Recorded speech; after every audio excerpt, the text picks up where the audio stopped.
again, and again, and again.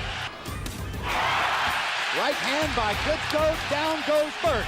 There's another knockdown for Bird as Klitschko is completely dominating him.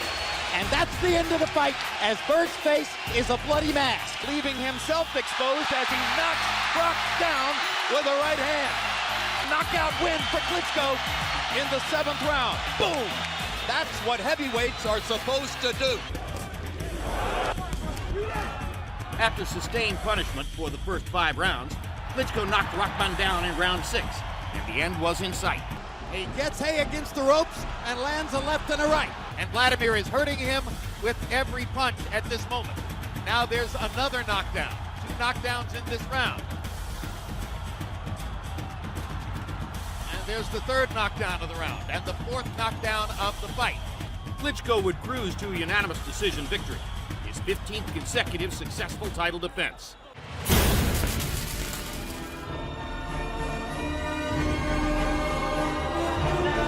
G-Man Gerald McClellan.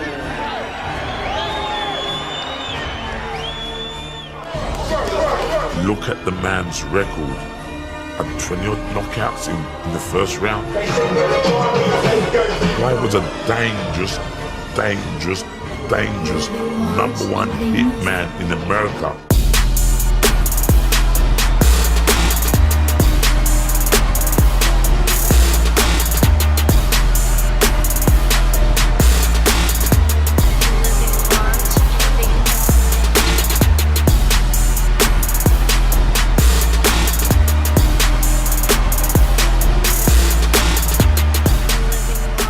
American writer that I was reading this week rates you as the #2 in the world pound for pound. Who was #1?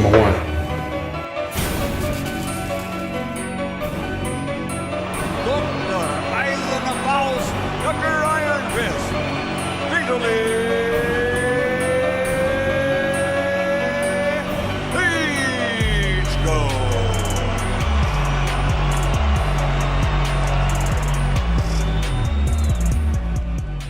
Vitali was the aggressor, taking Lewis apart with precise, sharp punches.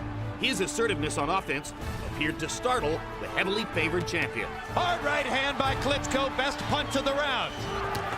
Another little right hand inside by Vitali. Hard right hand landed by Klitschko, Lewis holds on. Lewis momentarily stunned by the little left. Big left hand by Klitschko. They trade big right hands. Lewis gets the worst of it. And Lennox Lewis's left eye is beginning to swell. Vitali Klitschko is roughing Lennox Lewis up as the 2nd round begins to come down the stretch. The heavy-handed Vitali punished Johnson in a lopsided fight, knocking him down twice in the 2nd round, closing the show with hard, accurate punches. You want to see a heavyweight destroyer? Vitali Klitschko wants to be your man. He wants to be your man right now. Big right hand lands again.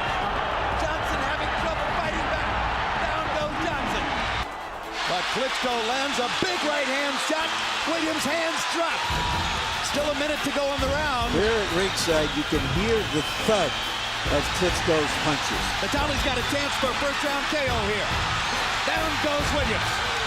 Left hook by Klitschko, floors Williams.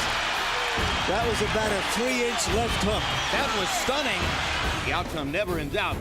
Vitali outmuscled Williams, landing clean, flush shots throughout the fight. And in round 8, with an arsenal of precise and gut-wrenching punches, Vitali ended the fight in beautiful knockout fashion. That's it. He gets rid of Danny Williams too. Blood coming now from the nostrils of Chris Arreola. By the middle rounds, Areola's face was a bloody mess. Vitali continued imposing his will, nullifying Areola's best assets, utilizing his own skills to dominate. How long can he go on taking this kind of punishment? After 10 one-sided rounds, Areola's corner threw in the towel. With the victory, Vitali Klitschko retained his share of the heavyweight title and further cemented himself as a staple alongside his brother.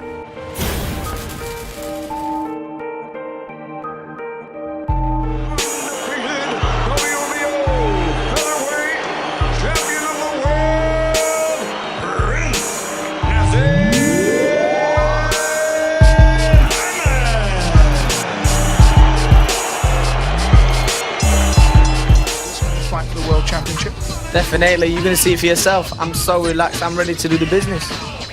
It's not that you're taking your opponent too lightly tonight. No, I'm not taking him lightly, but he's going to get beat, just like the rest. Has been loosened with that punch. Oh, well, that was his jaw was loosened with that. The finishing punch was a beauty. Bang. Oh, bingo, he had no option there, did he? Bangs them in hard. Oh, and a big left hand puts Bungu on the floor. He's a man who's been operating at world level now for years and years and years. And oh, he's got him again. Billy Hardy once again sprawled on the canvas. It's all over.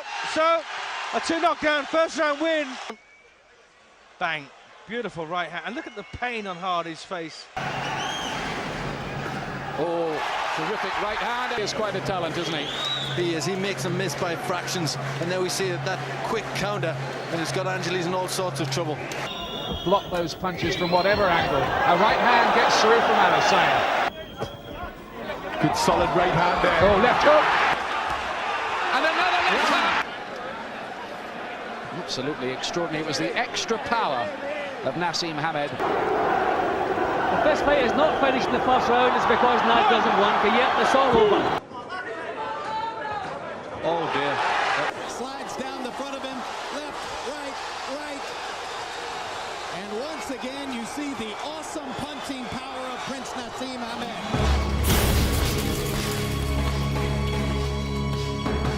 You talk about desire.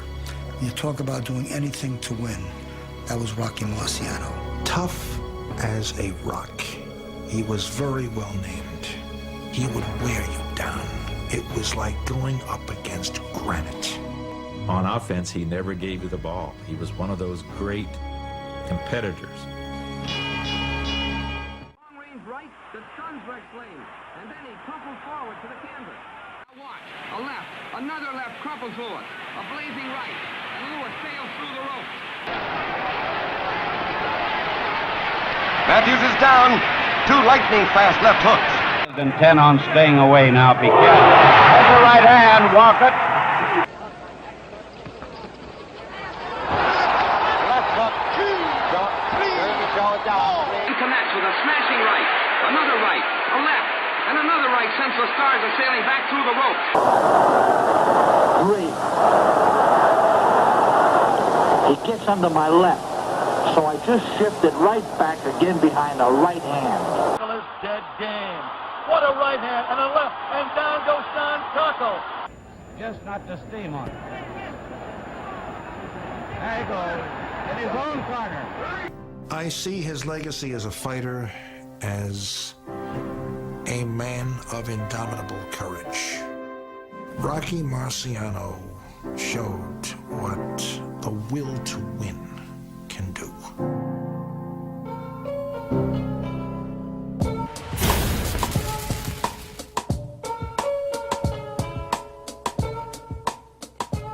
The most vicious. They called him Manos de Piedra. And that name, Manos de Piedra, is true. Hands of stone. Every punch that he hit me with felt like bricks. Stone, rocks. He was a born fighter. A warrior. Some called him a savage. To his people, he was a hero.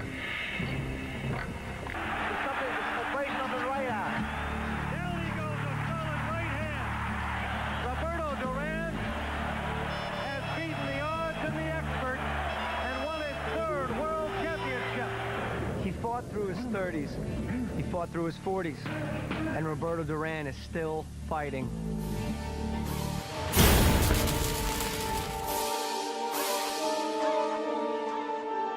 You've seen great punchers. I've seen Bobby Foster. I've seen Sandy Sadler. I've seen Joe Frazier at their best. The best one-punch fighter, the one greatest punch I have ever seen, is owned by a man named Ernie Shavers.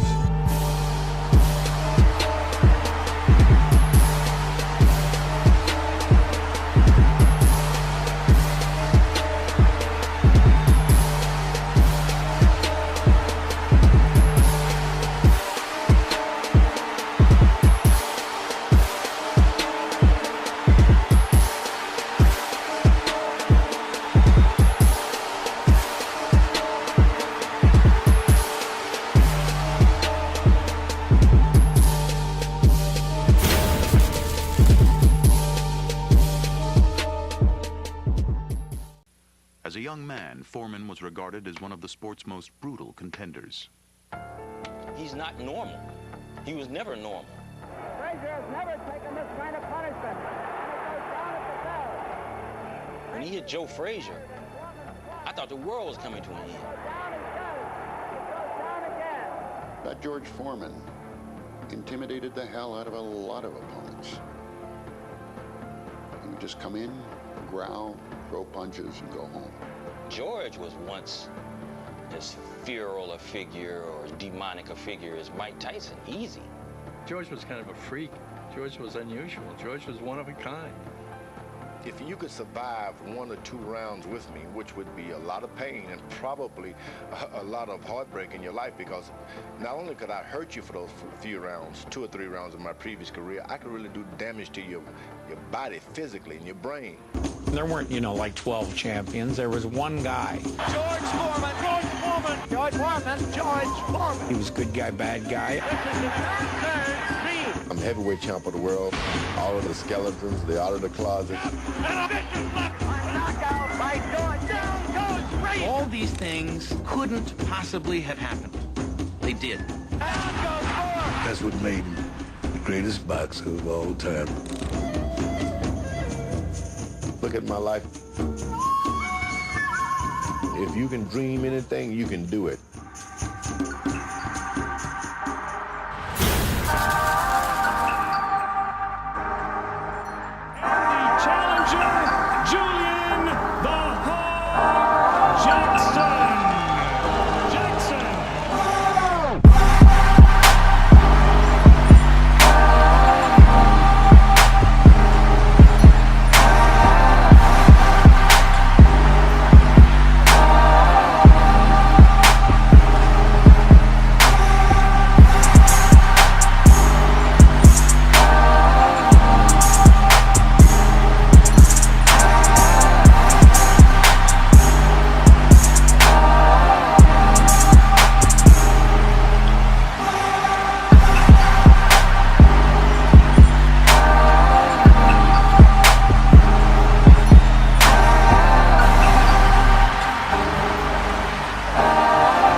Pound for pound, some critics would say that, you're probably one of the strongest punchers in the history of boxing.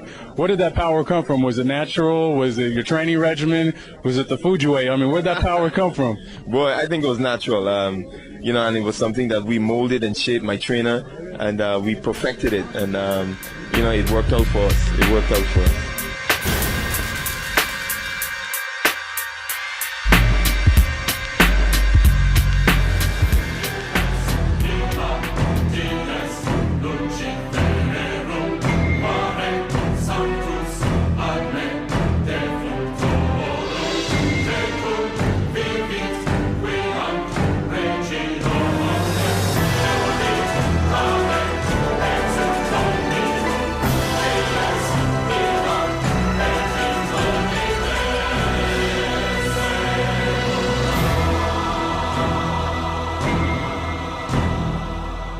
This man was a killer. He was there. He came in without a robe. He came in without trappings. He came in to destroy you, and you knew it. He was flattening everybody. And here's this guy walking around with these black trunks and black shoes and looking like, something who had emerged out of the primordial ooze. And Ratliff will sit it out. I'm gonna fight, and destruct the world because I'm the best fighter in the world. When Mike Tyson stood in his corner and the bell rang and he banged his gloves together and all you could see were his eyes and they were ferocious and he ran across the ring, there was an adrenaline rush that you had that was just astonishing. He was dynamic, savage, ferocious. Mike Tyson wanted to kill people. Kid Dynamite. He hits you like a stick of dynamite and your head blows off. He was a guy without pity. He did not give a about the guy he was fighting. Nothing. How dare them challenge me with their somewhat primitive skills? They're just as good as dead. I watched him in Atlantic City against Michael Spinks, and he came out that night, and Michael Spinks looked across the ring and didn't want to fight. This was a man who was going to break Rocky Marciano's 49 straight wins. This was a man who was the baddest man on the planet. His words, an extension of John L. Sullivan's, I can lick any son of a bitch in the house. Come one, come all, because nobody can get close to me. They're not even close. I'm the best fighter in the world.